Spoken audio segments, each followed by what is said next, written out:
नमस्कार साथियों, स्वागत है आपका अपने YouTube चैनल अपनी पाठशाला पर।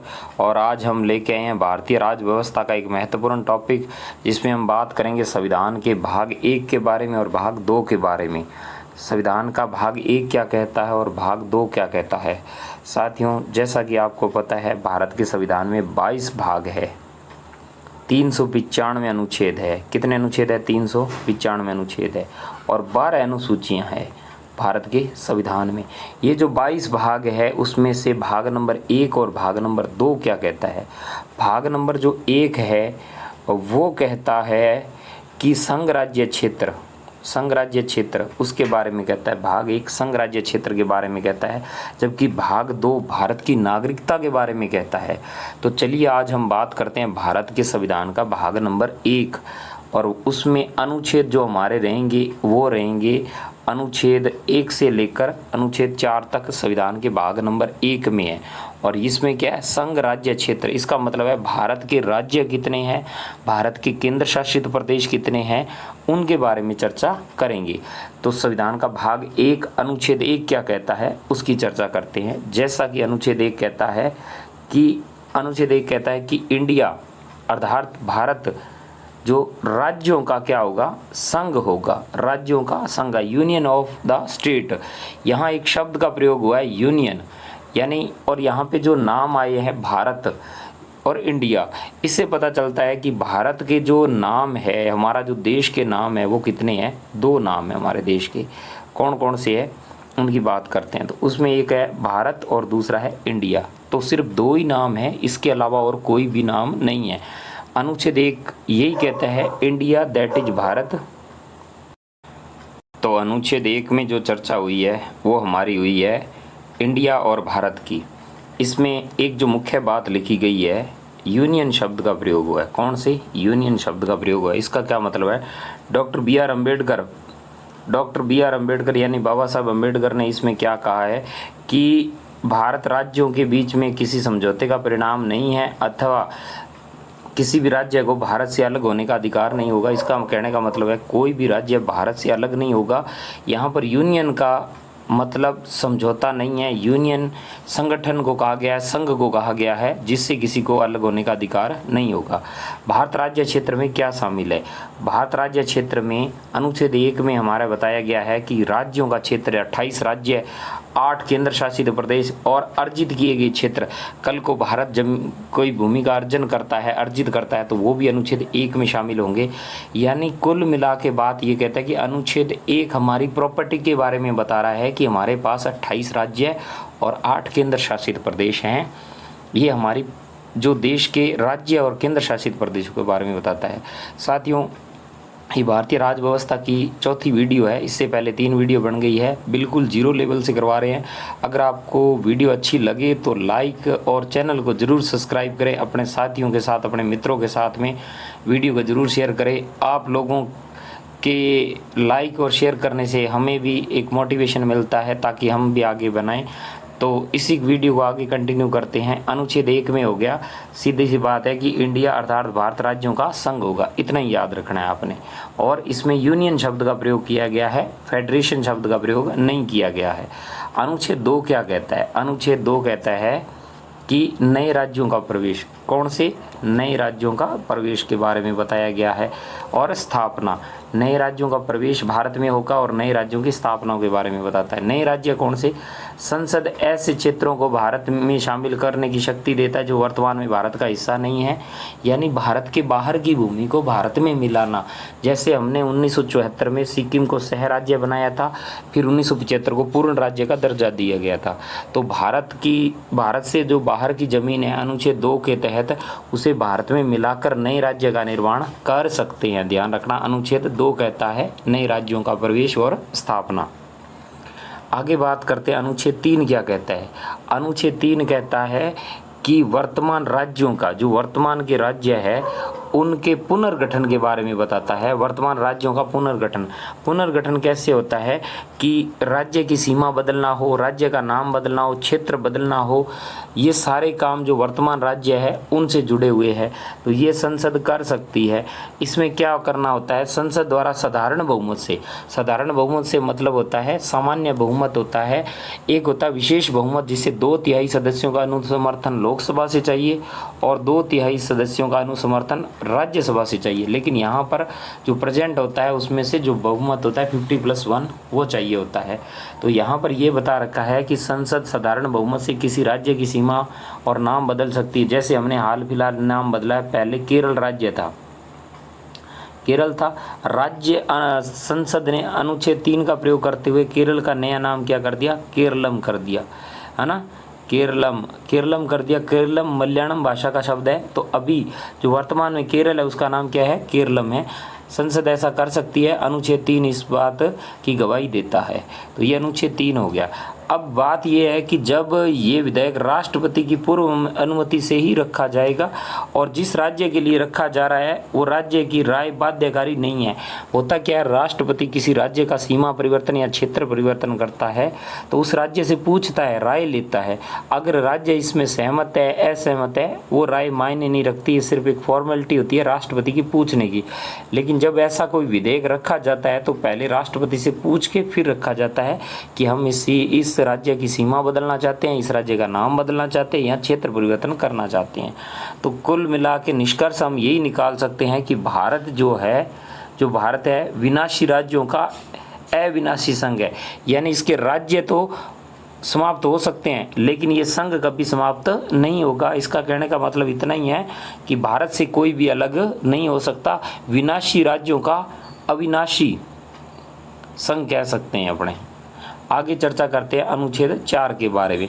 अनुच्छेद 4 क्या कहता है, अनुच्छेद 4 कहता है कि जो अनुच्छेद 2 और अनुच्छेद 3 में जो कानून में बदलाव किए गए हैं वो संविधान संशोधन नहीं होंगे, वो अनुच्छेद 368 की कैटेगरी में शामिल नहीं होंगे। उसके तहत ये जो 368 में शामिल नहीं होंगे। अभी सेकंड ग्रेड का एग्ज़ाम हुआ और उसमें पूछा था कि संविधान में अनुच्छेद 368 संविधान संशोधन प्रक्रिया किस देश से प्रभावित है, तो ये दक्षिणी अफ्रीका से हमने संविधान संशोधन प्रक्रिया ली गई है। इसका क्या मतलब होता है, संविधान संशोधन का मतलब होता है कॉन्स्टिट्यूशन अमेंडमेंट, यानी संविधान में अगर कोई बदलाव करना है तो 368 अनुच्छेद के तहत संविधान में बदलाव किया जा सकता है। तो आज तक संविधान में कितने संविधान संशोधन हो चुके हैं, 106 संविधान संशोधन हो चुके हैं। टोटल 106 संविधान संशोधन हो चुके हैं। 106वां संविधान संशोधन नारी जो महिलाएं हैं उनको आरक्षण दिया गया है, नारी वंदन शक्ति कह सकते हैं अपने, उसके तहत किया गया है। तो कुल मिला के जो अनुच्छेद हमारा जो 4 है वो यही बात कहता है कि अनुच्छेद 2 और 3 के अंतर्गत किए गए संशोधन वो 368 की श्रेणी में शामिल नहीं होंगे। ये अनुच्छेद 4 हो गया और संविधान का भाग 1 भी कंप्लीट हो गया। इससे जुड़े हुए आगे तथ्यों के बारे में बात करते हैं।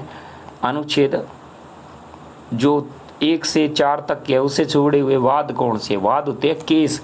एग्जामिनर कई बार इनसे जुड़े हुए वाद पूछते, जुडिशरी के ऐसे केस पूछता है। तो भाग 1 से जुड़े प्रमुख वाद और संविधान संशोधन। पहले बात करते हैं हम बेरूबाड़ी यूनियन मामला। कौन सा, बेरूबाड़ी यूनियन मामला कब आया था, 1960 में आया था। हुआ क्या था, अनुच्छेद 3 के तहत संसद ने किसी क्षेत्र को विदेशी देश को सौंप सकती है क्या, तो अनुच्छेद 3 कहता है सामान्य संशोधन द्वारा हो सकता है। लेकिन सर्वोच्च न्यायालय ने यह कहा कि जो अनुच्छेद 3 के तहत आंतरिक पुनर्गठन के लिए है, किसी भारतीय क्षेत्र को विदेशी राज्य को अगर सौंपना है तो 368 का प्रयोग करना पड़ेगा, मतलब संविधान संशोधन करना पड़ेगा। हम सीधा ही किसी को अपना भारत की ज़मीन नहीं दे सकते हैं। बेरूबाड़ी जो क्षेत्र था वो पश्चिमी बंगाल में था और हमने उस क्षेत्र को पाकिस्तान को दिया था, यानी आज का बांग्लादेश उस समय पूर्वी पाकिस्तान था, उसको दे दिया था। तो सर्वोच्च न्यायालय ने कहा कि अगर भारत का कोई क्षेत्र हम हस्तांतरण करते हैं, ट्रांसफ़र करते हैं, तो उसके लिए संविधान संशोधन आवश्यक है, सामान्य रूप से नहीं कर सकते हैं। ये बेरूबाड़ी मामला है और इसी मामले में ये कहा था कि प्रस्तावना जो है संविधान का अंग नहीं है। प्रस्तावना है जो वो संविधान का अंग नहीं है, बेरूबाड़ी मामले में कहा था। इसके अलावा और कौन कौन से मामले उनकी चर्चा करते हैं। एक प्रमुख वाद है जो मगन भाई ईश्वर भाई पटेल बनाम भारत संघ का मामला है। ये 1969 का मामला है। कई बार फर्स्ट ग्रेड वगैरह के एग्ज़ाम में पूछ लेते हैं। केवल सीमा विवाद को सुलझाने के लिए इसमें एक कंडीशन रखिए, कोई आंतरिक हस्तांतरित न हो, संविधान संशोधन की आवश्यकता नहीं है। अगर कोई राज्यों के मध्य सीमा विवाद है, अगर वो सुलझाना है, जैसे राजस्थान की कुछ ज़मीन पंजाब के पास है और उसे राजस्थान में मिलाना है, तो संविधान संशोधन करने की ज़रूरत नहीं है, केवल सामान्य संशोधन द्वारा किया जा सकता है। लेकिन अगर भारत भूमि को किसी विदेशी देश को देनी है तो संविधान संशोधन करना पड़ेगा। ये बात कही गई थी मगन भाई ईश्वर भाई पटेल बनाम भारत संघ 1969 में ये बात कही गई थी। कार्यपालिका सामान्य संशोधन कर सकती है, संविधान संशोधन की आवश्यकता नहीं होती है। इसके अलावा 9वां संविधान संशोधन हुआ था 1960 में। ये बहुत महत्वपूर्ण है। 9वां संविधान संशोधन 1960 में हुआ था और उसमें क्या कहा गया था? उसमें कहा गया था कि बेरूबाड़ी जो संघ है, जो पश्चिमी बंगाल का है, वो पाकिस्तान को हस्तांतरित करने के लिए कहा गया था। तो हमने 9वां संविधान संशोधन किया और पाकिस्तान को दे दिया गया था। फिर हमने एक 35वां संविधान संशोधन 1974 को किया और 36वां संविधान संशोधन 1975 को किया। सिक्किम को पहले हमने सह राज्य बनाया, है ना, सह राज्य बनाया और उसके बाद हमने 36वां संविधान संशोधन करके भारत का पूर्ण राज्य बना दिया, 22वां राज्य बना दिया सिक्किम को। सिक्किम क्या था? सिक्किम एक अलग एक रियासत थी जिसने भारत में विलय होने के बारे में सोचा और 1974 इंदिरा गांधी के समय वो पहले एक सह राज्य बना और फिर पूर्ण राज्य बन गया था 36वें संविधान संशोधन के द्वारा। आगे चर्चा करते हैं। 100वां संविधान संशोधन हुआ था। 100वां संविधान संशोधन हुआ था 2015 में नरेंद्र मोदी जी के काल में। और हम क्या देखते हैं कि हमने बांग्लादेश के साथ में बस्तियों का आदान प्रदान किया था, जिसमें भारत ने 111 बस्तियां बांग्लादेश को दी थी और बांग्लादेश से 51 बस्तियां ली थी। तो ये बस्तियों का आदान प्रदान हुआ, तो हमने 100वां संविधान संशोधन किया था। तो ये हो गया संविधान का भाग 1। संविधान के भाग 1 में क्या है? संघ राज्य क्षेत्र है और इसमें किस अनुच्छेद से किस अनुच्छेद तक चर्चा है? अनुच्छेद 1 से लेकर अनुच्छेद 4 तक चर्चा है। उम्मीद करते हैं आपको ये समझ आ रहा होगा। अगर फिर भी किसी को नहीं समझ आ रहा है, कमेंट कर सकते हैं, उनके प्रश्नों का उत्तर दिया जाएगा। अनुच्छेद 1 क्या कहता है? अनुच्छेद 1 कहता है कि भारत अर्थात इंडिया राज्यों का संघ होगा। इसमें भारत राज्य संघ होंगे, संघ राज्य क्षेत्र होंगे और अर्जित किए गए क्षेत्र होंगे। अनुच्छेद 2 क्या कहता है? बाहर से जमीन भारत में मिलाई जा सकती है। 3 कहता है अंदर से नए राज्य बनाए जा सकते हैं, सीमा परिवर्तन किया जा सकता है। अनुच्छेद 4 कहता है कि 2 और 3 में जो बदलाव होंगे सामान्य होंगे, संविधान संशोधन नहीं होंगे, यानी नॉर्मल बदलाव होंगे, संविधान संशोधन नहीं होंगे। तो ये हमने कर लिया।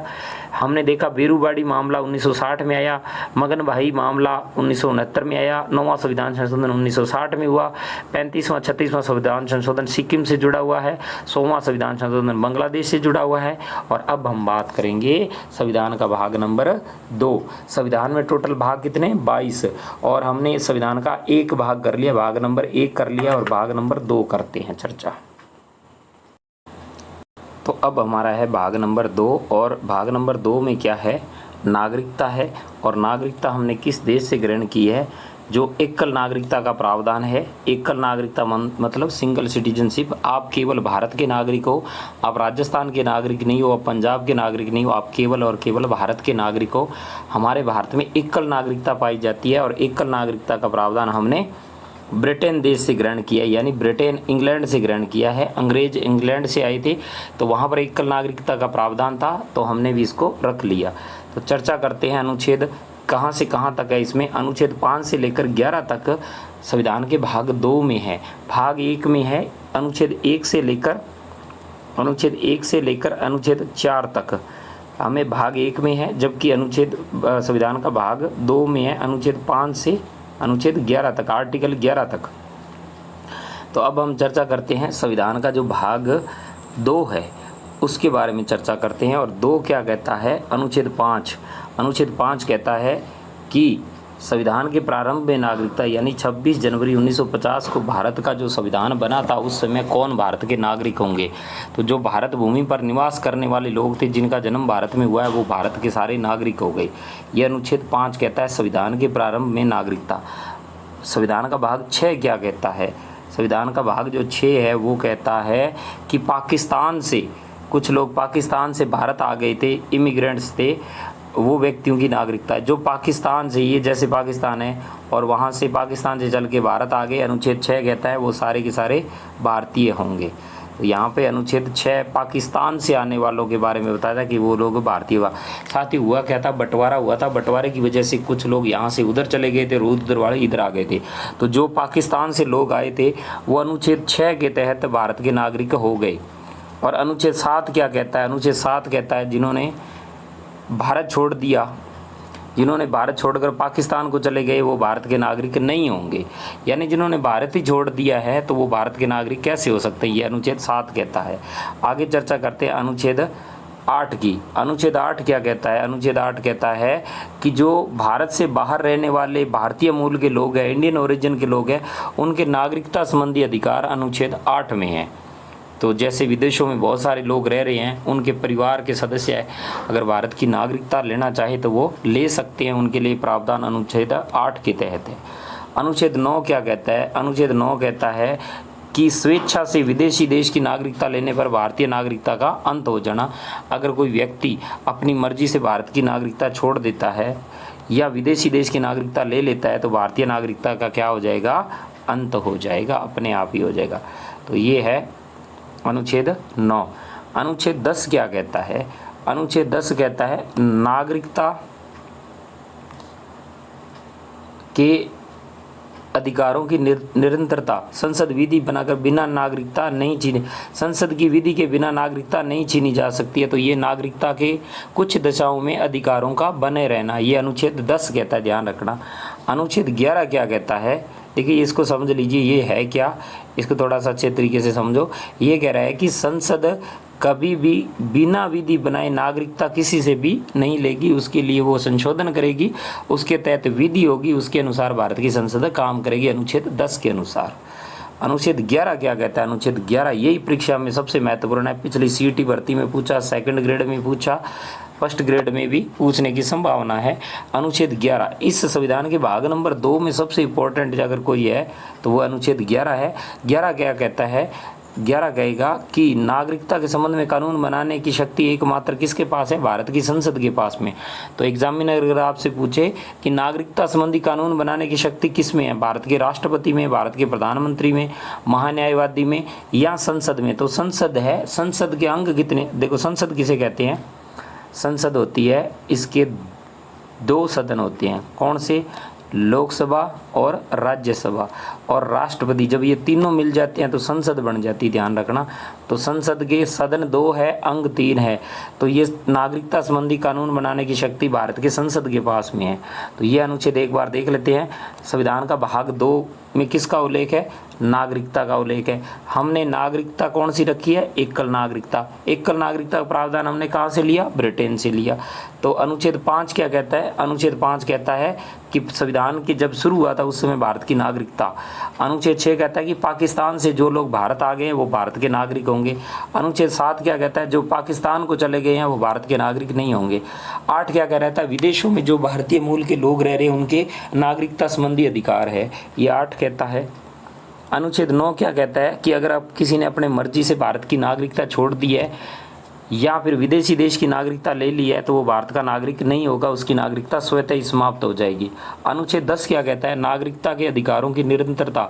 संसद की विधि के बिना नागरिकता किसी से भी नहीं छीनी जा सकती, यानी कुछ दशाओं में नागरिकता संबंधी अधिकार बने रहना, अनुच्छेद 10 कहता है। अनुच्छेद 11 कहता है नागरिकता संबंधी कानून बनाने की शक्ति किसके पास में होगी, भारत की संसद के पास में होगी।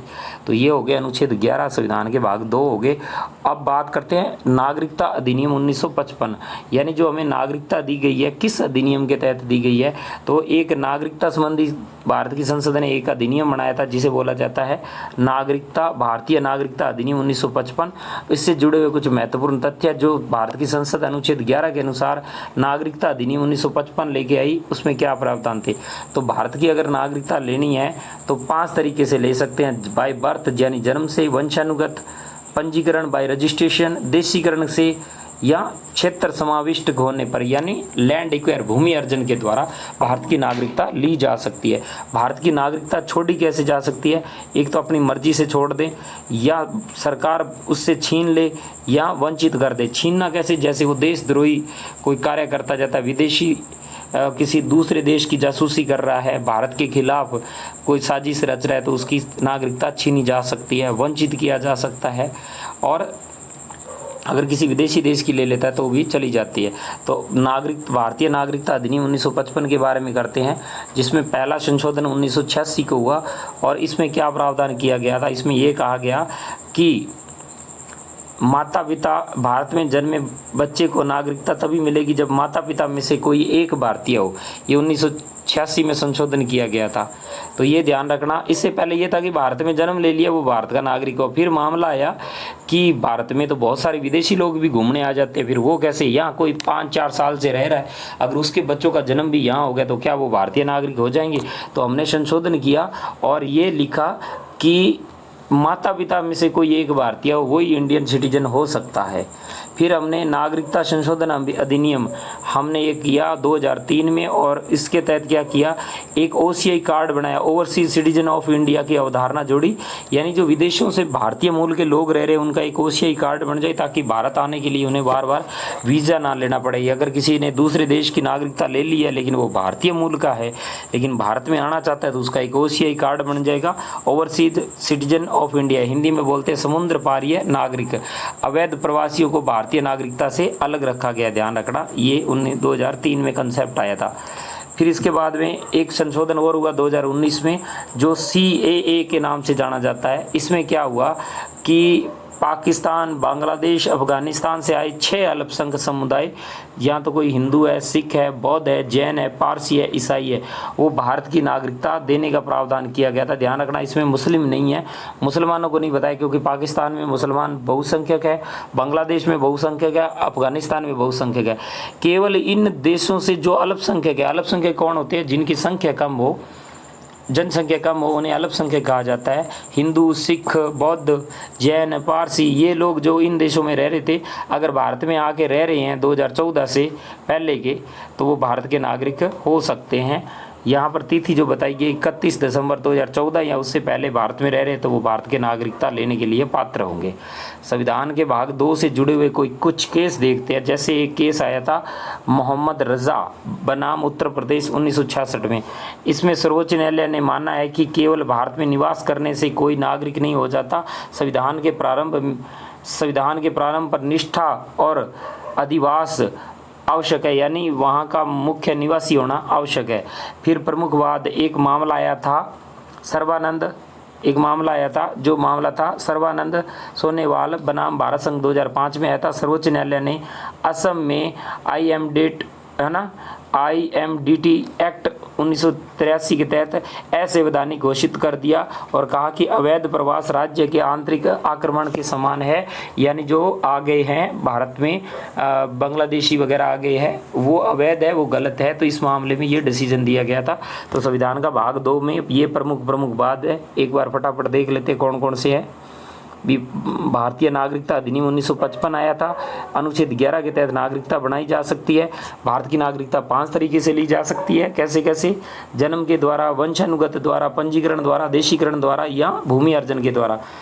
नागरिकता स्वेच्छा से त्यागी जा सकती है, समाप्त की जा सकती है, वंचित की जा सकती है।